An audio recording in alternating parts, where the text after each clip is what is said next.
Okay? Divine realignment, when your setback becomes your setup. Have you ever felt like you're doing everything right, but somehow everything keeps going wrong?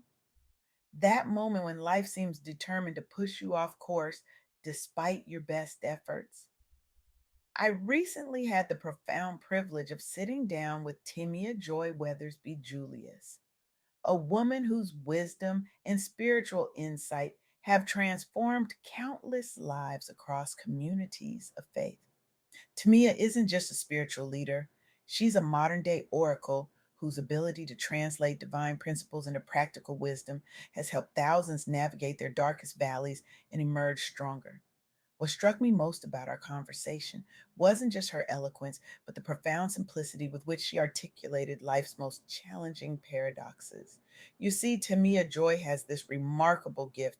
She takes spiritual principles that might seem abstract or theological and makes them tangible, practical, immediately applicable to our everyday struggles. She doesn't just speak truth, she translates it into a language your soul instantly recognizes. We live in a world absolutely obsessed with forward momentum. Push harder, climb higher, run faster, more, more, more. But what if, and this is where Timia's wisdom shines, what if the most powerful move you could make isn't forward at all? What if it's realignment, not retreat, not surrender, realignment? This is what Timia Joy calls apostolic realignment, a concept that might sound theological, but is profoundly practical in its application. Imagine you're driving down the highway and your car starts pulling to the right. You can compensate by pulling the steering wheel left, gripping tighter, exerting more effort. That works for a while. But eventually your arms get tired. The constant correction exhausts you. What you really need isn't more strength to fight the pull. You need an alignment. That's what spiritual realignment looks like in our lives. It's not about trying harder in the same direction, it's about returning to center, to foundation, to purpose. I saw this principle beautifully illustrated in a Black led church in Charlotte that had been struggling with declining engagement. For years, they'd tried everything: new programs, better music, social media campaigns, all the things churches are supposed to do to grow. But something wasn't clicking. The breakthrough came when their leadership initiated what they called the season of apostolic realignment. Instead of adding more activities, they returned to foundational teachings: faith, repentance, gratitude. They encouraged members to seek personal encounters with God rather than simply going through religious routines. The transformation was remarkable. Members reported renewed passion, volunteerism increased, relationships deepened, not just with God, but with each other. New outreach programs emerged organically, addressing real needs in their community. They launched a mentorship program pairing seasoned professionals with young entrepreneurs. They organized citywide prayer walks. Community engagement measurably increased. They became a model for other urban churches seeking authentic revival. What changed? They stopped compensating and started realigning. This is what Timia Joy means when she says, when we align ourselves with God's order, He releases everything we need spiritually, emotionally, and materially. But here's the thing about realignment: it often feels like disruption before it feels like direction. It's messy, uncomfortable, sometimes even painful, like a chiropractic adjustment that makes you wince before it brings relief. Which brings me to the second profound insight from my conversation with Timia Joy. Our challenges are actually opportunities for renewal. We've all been taught that trials build character. That's true, but incomplete. According to Temia Joy, every test or trial is an opportunity for God to demonstrate his miracle working power. Waiting on the Lord, that patient, expectant posture, renews our strength and gives us a fresh perspective on adversity. I'm reminded of a Black woman entrepreneur whose business faced devastating setbacks during the pandemic. She lost major contracts due to the economic downturn. Anxiety and self doubt became her daily companions. Her carefully constructed 5 year plan lay in ruins. But instead of immediately pivoting or pushing harder, she did something counterintuitive. She paused. She temporarily set aside her expansion plans to focus on prayerful reflection. She sought divine guidance instead of rushing decisions. She joined virtual Bible studies centered around Romans 8:28. All things work together for good for those who love God, which helped her reframe her challenges as setups rather than setbacks.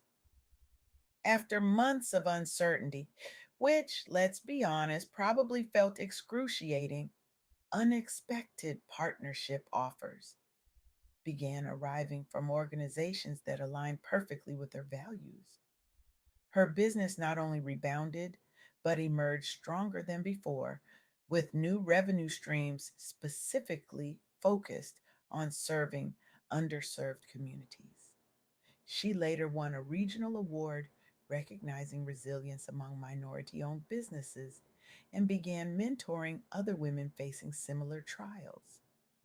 Her story gained local media attention when she shared openly at networking events how faith based patience led directly to creative solutions nobody had anticipated. What she discovered, what Tamia Joy emphasizes, is that waiting isn't passive resignation, it's active expectation. It's the farmer who plants the seed and then watches, waters, and waits, knowing that underground, invisible to the eye, powerful transformations are taking place. God recycles evil for good, as this entrepreneur now often says. Your setback is just material for your comeback. But there's a third dimension to this spiritual realignment that Tamia Joy illuminated in our conversation.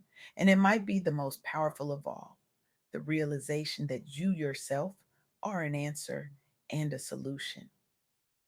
We often pray for answers. We seek solutions. We look for rescue. But what if the answer is already within you? What if you are the solution someone else has been praying for? This principle came alive for me when I learned about a coalition of Black professionals who launched an initiative addressing food insecurity in their community. They didn't wait for government intervention or outside help.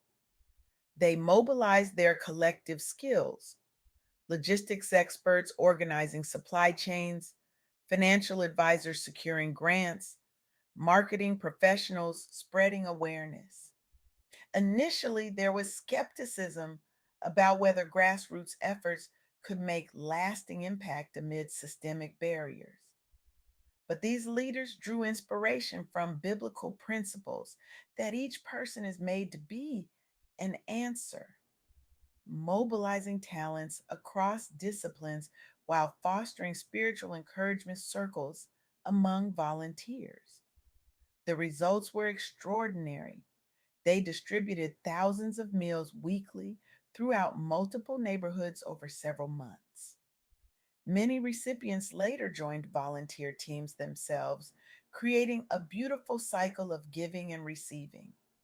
The founders cited their motivation came during corporate prayer sessions, where they sensed a calling not merely to pray, but to actively become part of the solution through practical action rooted in faith based conviction. They secured partnerships with national grocers and distributors who matched donations dollar for dollar once outcomes were demonstrated publicly. Their model sparked similar initiatives nationwide. including mentorship programs teaching youth entrepreneurial skills alongside food distribution work. This is what it means to be an answer, to recognize that no matter what you face, God has equipped you as a solution bearer, not just for yourself, but also to help bring others out of difficulty. As Temia Joy would say, our lives become testimonies that inspire hope and empowerment within our communities. We are not just recipients of blessing, we are conduits. So, where does this leave us? What do we do with these powerful insights? First, we need to honestly reflect on areas where we might need spiritual realignment.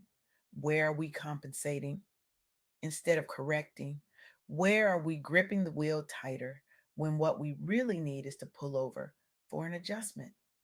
The question isn't, are you misaligned? It's, where are you misaligned? Take one step this week toward renewing your trust or commitment in that area.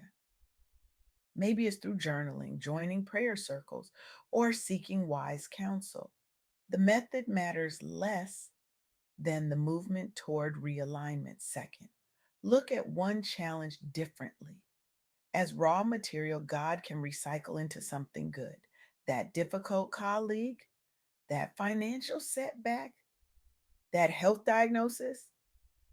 What if it's not just an obstacle, but an opportunity for God to demonstrate his power in your life?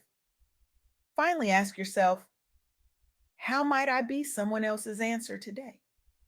What solution do I carry within me that someone else has been praying for?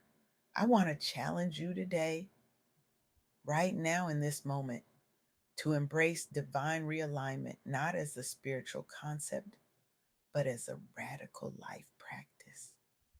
The world doesn't need more exhausted people white knuckling their way through misalignment.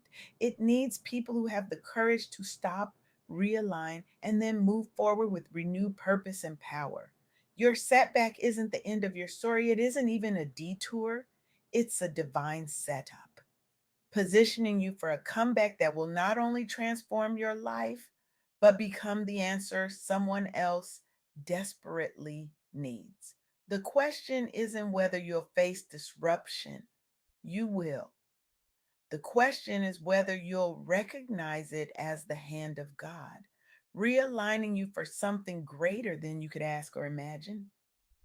So I ask you, what if your current struggle isn't a punishment, but a preparation? What if your waiting isn't a waste, but a working?